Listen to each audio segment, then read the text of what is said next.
Hit TV YouTube channels లో మీ వ్యాపార ప్రకటనలకు మరియు ప్రమోషనల్ ఇంటర్వ్యూస్ కోసం వెంటనే సంప్రదించండి. Welcome to hit TV. నేను భాను మేకల. పిఠాపురం ఎమ్మెల్యే గారి తాలూకాకు సంబంధించినటువంటి ఒక కుర్రాడితో ఈరోజు ఇంటర్వ్యూ చేయబోతున్నాను. అంటే రెండు తెలుగు రాష్ట్రాల్లో కూడా ఆ కుర్రాడు సుపరిచితమైనటువంటి వ్యక్తే. సోషల్ మీడియాని యూజ్ చేస్తున్న ప్రతి ఒక్కరికి ఆ కుర్రాడి పేరు తెలుసు, ఆ కుర్రాడి ఫేస్ కూడా తెలుసు. అంటే ఎవరు అనుకుంటున్నారా? సార్ నేనైతే పేరు చెప్పను, మీరే చూడండి. నమస్తే అండి. నమస్కారం అన్న. ఎలా ఉన్నారు? బాగున్నా. మీ పార్టీ అధ్యక్షుడు, జనసేన అధినేత,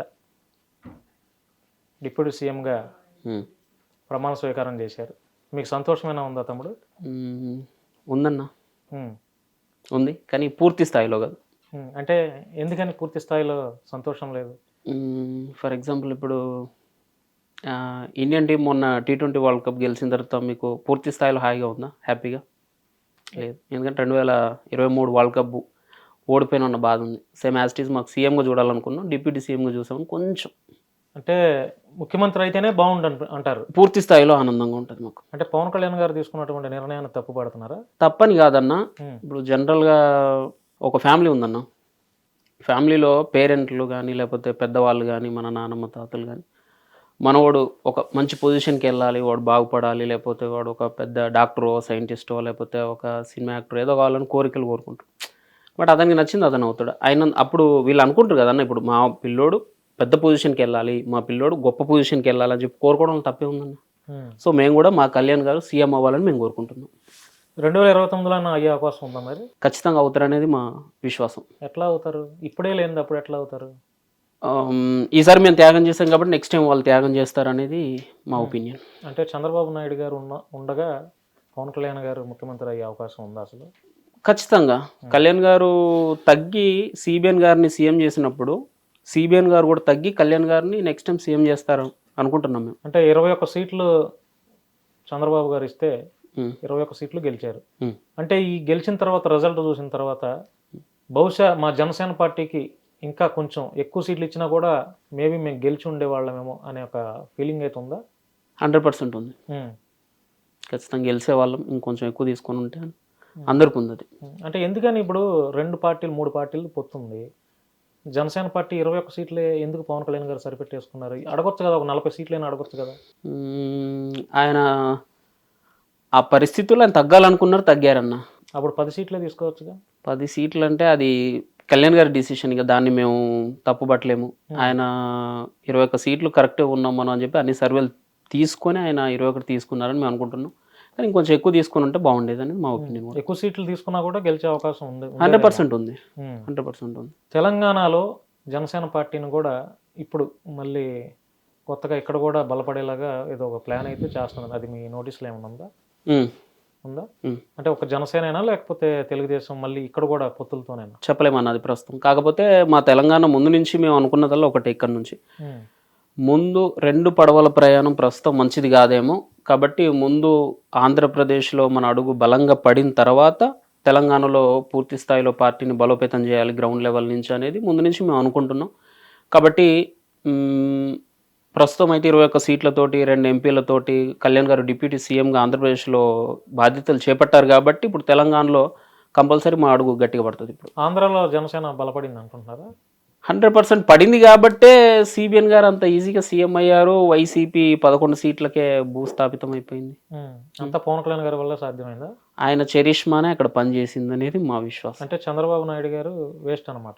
వేస్ట్ అని నేను చెప్పలేదన్నా, నేను కళ్యాణ్ గారి గురించే మాట్లాడినా. ఆయనను చూసి పడే ఓట్లు ఆయనకు చూసి పడి కళ్యాణ్ గారు తగ్గడం వల్ల అంత భారీ మెజారిటీ వచ్చింది, వైసీపీ భూస్థాపితం అయిపోయింది. అంటే టోటల్గా మొన్న జరిగినటువంటి ఎలక్షన్స్లో టోటల్గా పవన్ కళ్యాణ్ గారి వల్లే అన్ని సీట్లు వచ్చినాయి తెలుగుదేశానికి, బీజేపీ కూడా గెలిచింది.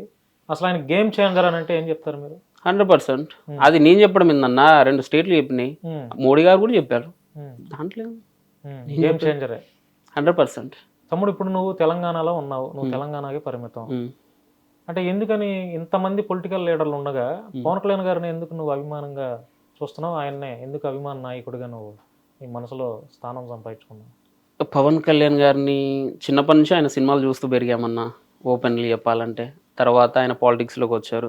ఆయన వచ్చేటప్పటికి రాజకీయం అంటే నేను అనుకున్నది ఏంటంటే, రాజకీయం అంటే డబ్బు ఉన్నోళ్ళే చేయాలా, ఫ్యామిలీలో తాతలో తండ్రులో వాళ్ళు ఆల్రెడీ పొలిటికల్గా సెటిల్ అయి ఉంటేనే కొత్తగా వాళ్ళ కుర్రోళ్ళు వాళ్ళ పిల్లలు మనవాళ్ళు కానీ వాళ్ళు రాజకీయాల్లోకి అడుగుపెట్టడానికి అవకాశం ఉంటుంది తప్పితే మనలాంటి సామాన్యులు ఓ రైతు కుటుంబానికి సంబంధించిన వాళ్ళు కానీ లేకపోతే కూలి పని చేసుకునే వాళ్ళు కానీ ఇలాంటి వాళ్ళకి రాజకీయం అనేది చాలా దూరం అనేది మా అందరి ఒపీనియన్. కానీ కళ్యాణ్ గారు రాజకీయంలోకి అడుగు పెట్టిన తర్వాత ఈ అందరి ఒపీనియన్ మొత్తం చేంజ్ అయిపోయింది. సామాన్యుడు కూడా రాజకీయం చేయొచ్చు, సామాన్యుడు కూడా క్వశ్చన్ చేయొచ్చు, సామాన్యుడు ప్రశ్నించవచ్చు అనేది మా అందరికీ ధైర్యాన్ని ఆయన ఇచ్చిళ్ళు. ఆయన స్పీచ్ల ద్వారా, ఆయన మాటల ద్వారా, ఆయన ప్రవర్తన ద్వారా మాకందరికీ బలాన్ని ఇచ్చారు కాబట్టి, ధైర్యాన్ని ఇచ్చారు కాబట్టి నాకు ఆయన మీద బాగా ఎక్కువ ఇష్టం. అందువల్లే ఎన్నిసార్లు కలిసి ఉంటావు పవన్ కళ్యాణ్ గారు? Only one time. ఎప్పుడు కలిసావు? 2021. ఈ మధ్య కాలంలో ఏం కలవలేదా? అంటే గెలిచిన తర్వాత ఆయన దూరం నుంచి చూడడమే కానీ దగ్గరికి వెళ్ళి. అంటే ఎందుకని అంత, అంటే ఏమైనా కారణాలు ఉన్నాయా లేకపోతే? ఆయన చుట్టూ జనాలు ఎక్కువ ఉంటారన్న, ఆ తాకిని తట్టుకొని వాళ్ళందరూ దాటుకొని దగ్గరికి వెళ్ళడం అంటే చాలా కష్టం కాబట్టి దూరం నుంచి చూడడమే ఇష్టపడ్డా. దూరం నుంచి చూస్తాను నేను. జనసేన పార్టీలో ఉన్నటువంటి నాగేంద్ర బాబు గారు కానీ నాదెండ్ల మనోహర్ కానీ వీళ్ళు కీలకంగా వ్యవహరిస్తూ ఉన్నారు. వీళ్ళతో క్లోజ్ రిలేషన్ ఉందా మీకు? అంటే మీకు ఇప్పుడు మీరు జనసేన పార్టీ కోసం ప్రాణాలు కూడా తెగించేసి ఫైట్ చేస్తున్నారు కదా, ఈలోపు ఈ కోవలో మీ మీద కూడా కేసులు లేకపోతే మీ మీద దాడులు ఇవి కూడా జరుగుతాయి. మీరేమో తెలంగాణ వాసి, జనసేన పార్టీ పూర్తిగా ఆంధ్రాకి పరిమితం. మరి ఆ టైంలో మీకు పార్టీ నుంచి కొంత భరోసా ఉండాలి కదా, ఆ భరోసా ఉందా అని అడుగుతున్నాను నేను. అంటే మీరు అన్నట్టు పార్టీలో కళ్యాణ్ గారి తర్వాత ఆ స్థానం నాదెండ్ల మనోహర్ గారిది, తర్వాత మన నాగేంద్ర బాబు గారిది, అది అందరికి తెలిసింది. అయితే నాకు నాదెండ్ల మనోహర్ గారితో పరిచయం అయితే లేదన్న, నేరుగా లేదు. ఆయన ఇంతవరకు నేను చూడలేదు, ఆయన కలవలేదు. కాకపోతే ఆయన పవన్ కళ్యాణ్ గారి తర్వాత నాగబాబు గారితో అయితే చాలా క్లోజ్. ఆయన నాకు ఏ సమస్య వచ్చినా ముందు ఆయనకే ఫార్వర్డ్ చేస్తాను నేను, అందరికంటే ముందు. వెంటనే రెస్పాండ్ చేస్తారా? వెంటనే ఎవరు ఏ స్టేషన్ నోటీస్ ఎక్కడి నుంచి వచ్చింది, ఎవరు నిన్ను అన్నది, ఎవరు నీకు కాపీరైట్ వేసింది, అసలు ఏంటివి, వెంటనే నేను పంపడం లేటు, వెంటనే నాకు కాల్ వస్తుంది. ఆయనతోటి చాలా మంచి బాగుంది. ఆ భరోసా అయితే ఉంది, 100% ఉంది. అందుకే అంత ధైర్యంగా కూడా నేను వీడియోస్ చేయగలుగుతున్నా. తమ్ముడు, ఏమన్నా జనసేన పార్టీ నుంచి నీకేమన్నా ఆర్థిక భరోసా ఏమన్నా ఇచ్చారా? అంటే ఫైట్ చేస్తున్నావు కదా, జనసేన పార్టీ కోసం మాట్లాడుతున్నావు, వీడియోస్ చేస్తున్నావు, అంటే పార్టీ బలోపేతం కోసం కూడా నువ్వు పనిచేస్తున్నావు కదా, ఏమైనా పార్టీ నుంచి నీకు ఎటువంటి ఏదైనా ఆర్థిక సహాయం అంటారు కదా, అదేమన్నా లభించిందా? అంటే పార్టీ నుంచి అంటే అఫీషియల్గా ఎవరి నుంచి నాకు ఏం రాలేదన్న. అఫీషియల్స్ ఎవరైనా లీడర్స్ నుంచి అయితే నాకు ఏం రాలేదు. కాకపోతే నాలాంటి జన సైనికులు, మనలాంటి సామాన్యులు, కళ్యాణ్ గారి మీద ప్రేమ ఉన్న అభిమానులు ఉంటారు కదా, మన వీడియోస్ని చూస్తూ వాళ్ళ నుంచి వస్తారు. వాళ్ళ నుంచి అయితే నీకు ఇస్తారు, తీసుకుంటావా? అంటే తీసుకోవడం తప్పేముందులే. ఇప్పుడు ఎట్లా తమ్ముడు నీ యొక్క అంటే మంత్లీ ఎట్లా నీ గెటన్ అవుతున్నావు? అంటే ఏదైనా జాబ్ చేస్తావు అంటే నా మంత్లీ ఇవ్వరన్నా.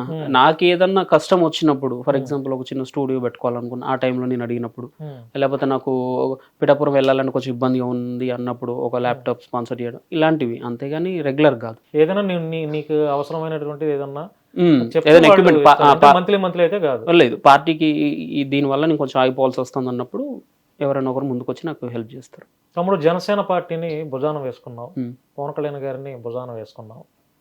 ఈ కోవలో వైఎస్ఆర్సీపీ అధికారంలో ఉంది ఆంధ్రాలో. అంటే నువ్వు చేస్తున్నటువంటి వీడియోస్, నువ్వు చేస్తున్నటువంటి పోస్టులే కానీ వీటిలన్నిటి మీద వైసీపీలో అధికారంలో ఉన్నటువంటి మంత్రులకే కావచ్చు, ఎమ్మెల్యేలకే కావచ్చు, వాళ్ళకు కొంచెం నచ్చదు. ఎందుకంటే అధికారంలో ఉంది, మీరేం ప్రతిపక్షంలో ఉన్నారు, నువ్వు ఒక ప్రతిపక్ష పార్టీకి సపోర్ట్ చేస్తున్నావు. ఈ కోవలో నీ మీద పెట్టినటువంటి కేసులు ఎన్ని? కేసులు అంటే నాకు మన చిలుకలూరు పెట్టే విడతల రజని ఆవిడ నుంచి ఫోన్ కాల్ వచ్చింది. అంటే ఏమని వచ్చింది? ఆవిడ మీద వీడియో డిలీట్ చేయాలంట. ఆవిడే చేసిందా? వాళ్ళ మనుషులతో చేపించింది, ఆంధ్ర వాళ్ళతో చేపించి డిలీట్ చేయాలి అని చెప్పి అక్కడ ఉన్న ఎస్ఐ మీద ప్రెషర్ తీసుకొస్తే నేను చేయనని చెప్పాను. నేను చేయను అంటే నీ మీద కేసు అవుతుంది అని బెదిరించాను, పెట్టుకోండి నన్ను. తర్వాత అవంతి శ్రీనివాస్ గారు ఒకసారి నాకు ఏదో ఆడియో లీకేజ్ ఏదో అయినట్టుంది, ఆయన గురించి మాట్లాడినప్పుడు ఒక నోటీస్ పంపించారు నాకు. బోర్గడ్ నుంచి ఏదో ఫోన్ కాల్ వచ్చింది, బోర్గడ్ నుంచి కూడా వచ్చింది, నుంచి ఫోన్ కాల్ వచ్చింది. తర్వాత ఏమో వస్తూ ఉంటాయి, అది నేను అంత కేర్ చేయలేదు. అంటే వీళ్ళ ముగ్గురు నుంచి ఆంధ్ర సైడ్ నుంచి మీకు ఫోన్ కాల్స్ కానీ బెదిరింపులు కానీ వచ్చినాయి, ఇక అంతకుమించి ఏం లేవు ఇంకా. హిట్ టీవీ యాప్ ని డౌన్లోడ్ చేసుకోండి. ఇందులో short news, live news, entertainment movies అన్ని అవైలబుల్ గా ఉన్నాయి. హిట్ టీవీ యాప్ ని ఫ్రీగా డౌన్లోడ్ చేసుకోండి.